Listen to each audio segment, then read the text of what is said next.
Hi friends, welcome to my channel. இன்றைய பதிவு என்னன்னு பார்த்தீங்கன்னா, லட்சுமி கடாட்சம் பெருக நாம் கிச்சனில் காலியாக வைத்திருக்கக்கூடாத பொருட்கள் பற்றி பார்க்கலாம். இந்து மதத்தில் வீட்டின் சமையல் அறைக்கு மிகுந்த முக்கியத்துவம் உண்டு.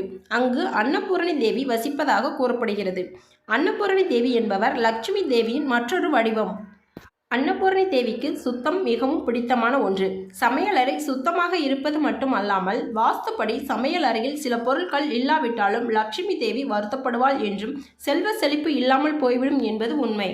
சமையல் அறையில் சில பொருட்கள் எப்போதும் இருப்பதை உறுதி செய்ய வேண்டும். சமையல் அறையில் அந்த பொருட்கள் குறைந்தால் குடும்ப வருமானம் குறையும் என்பது நம்பிக்கை. எனவே சமையல் அறையில் எந்த பொருட்கள் நிறைவாக இருக்க வேண்டும் என்பதை பற்றி இந்த பதிவில் பார்க்கலாம். இப்போதான் நம்மளோட சேனலை ஃபர்ஸ்ட் டைம் பார்க்குறீங்கன்னா நம்மளோட சேனலை சப்ஸ்கிரைப் பண்ணிட்டு பாருங்கள். சமையல் அறையில் குறையாமல் இருக்கக்கூடிய பொருள் ஃபர்ஸ்ட் என்னன்னு பார்த்தீங்கன்னா சர்க்கரை.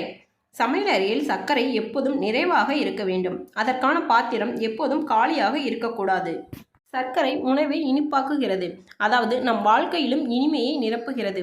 குடும்ப உறுப்பினர்களுக்குள் அன்பு, மகிழ்ச்சி, அமைதி இருக்க வேண்டும் என்றால் சமையல் அறையில் சர்க்கரை நிறைவாக இருக்க வேண்டும். இரண்டாவது பொருள் என்னன்னு பார்த்தீங்கன்னா நீர். ஓர் இடத்தில் நீர் இல்லாவிட்டால் அங்கு உயிர் இல்லை என்று அர்த்தம். எனவே சமையல் அறையிலும் நீர் நிறைவாக இருக்க வேண்டும். சமையல் அறையில் நீர் இல்லாவிட்டால் உயிருக்கே ஆபத்து என்று கூறப்படுகிறது. எனவே சமையல் அறையில் நீர் நிச்சயமாக இருக்க வேண்டும். நீங்கள் இந்த கவனங்களை வாஸ்துப்படி எடுத்துக்கொண்டால் உங்கள் வீடு சொர்க்கமாக மாறும். மூன்றாவது பொருள் என்னன்னு பார்த்தீங்கன்னா மஞ்சள் தூள். லட்சுமி தேவிக்கு அடையாளமாக கருதப்படுவது மஞ்சள் தூள். சமையல் அறையில் மஞ்சள் எப்போதும் நிறைவாக இருக்க வேண்டும். மஞ்சள் தூள் அதிகமாக இருந்தால் நம் வீட்டில் நேர்மறை ஆற்றல் அதிகரிக்கும். இது குடும்ப உறுப்பினர்களின் அதிர்ஷ்டத்தை மேலும் அதிகரிக்கும். வீட்டில் நடக்கும் தீமைகளை தடுக்கும் என்பது நம்பிக்கை. எனவே பற்றாக்குறை ஏற்பட விடாதீர்கள். நான்காவதாக சமையலறையில் இருக்க வேண்டிய பொருள் கல்லுப்பு. பண்டிதர்கள் கூறுவது போல் சமையல் அறையில் உப்பு எப்போதும் இருக்க வேண்டும்.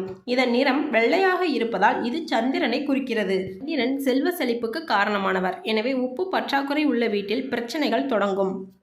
உப்பு எப்பொழுதும் உங்கள் வீட்டில் நிறைவாக இருப்பதை பார்த்து கொள்ளுங்கள். இந்த பதிவில் கூறியவாறு உங்கள் வீட்டில் லட்சுமி கடாட்சம் பெருக இந்த 4 பொருட்களையும் எப்பொழுதும் குறையாமல் பார்த்து கொள்ளுங்கள்.